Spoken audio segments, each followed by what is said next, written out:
ఈరోజు నీతి కథ ఏంటి అంటే తాతయ్య వ్యవసాయ పనులు మరియు మనవడు సహాయం. హాయ్ పిల్లలు, స్వాగతం మీ అందరికీ లిటిల్ లోర్ లోకి. ఇక్కడ ప్రతి కథ ఓ మాయాజాలం. ఒక గ్రామంలో తాతయ్య ఉదయం చాలా తొందరగా లేచాడు. పొలానికి వెళ్లి పని చేయాలి కాబట్టి అతని మనవడు కూడా తాతయ్యతో పాటు వెళ్ళాలని అంటాడు.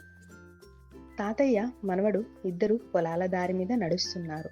చుట్టూ పచ్చటి వరి పొలాలు, పక్షుల కిలకిల ధ్వనులు. పొలానికి వచ్చాక తాతయ్య మట్టిని దున్నడం మొదలు పెట్టాడు. మనవడు చూస్తూ అదే విధంగా ప్రయత్నిస్తున్నాడు. తాతయ్య వరి విత్తనాలు మట్టిలో వేస్తున్నాడు. మనవడికి కూడా అలానే నేర్పిస్తున్నాడు. తరువాత వారు బావి దగ్గరికి వెళ్లి నీళ్లు తీసుకొని మొక్కలకు పోశారు. తాతయ్య పెద్ద బకెట్తో, మనవడు చిన్న గ్లాస్తో. తాతయ్య మనవడు ఒక వేప చెట్టు కింద కూర్చొని విశ్రాంతి తీసుకుంటున్నారు. తాతయ్య పాత జ్ఞాపకాలను చెబుతున్నాడు. సూర్యుడు అస్తమించేసరికి తాతయ్య మనవడు ఇంటి వైపు తిరుగుతున్నారు.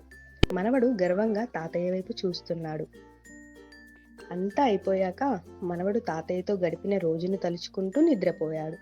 మరునాడు మళ్ళీ తాతయ్యకు సహాయం చేయాలని తలుచుకున్నాడు. నీతి: పెద్దలను గౌరవించడం, వాళ్ళ పని నేర్చుకోవడం చాలా ముఖ్యం. వ్యవసాయం మన జీవితం గడవడానికి చాలా అవసరం.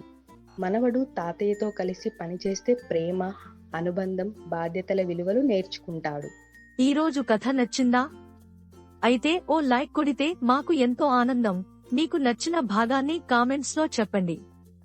ఇంకా ఇలాంటి మజాగా కథల కోసం ఆ ఎరుపు సబ్స్క్రైబ్ బటన్ను నొక్కండి. పక్కనే ఉన్న గంటను మోగించండి.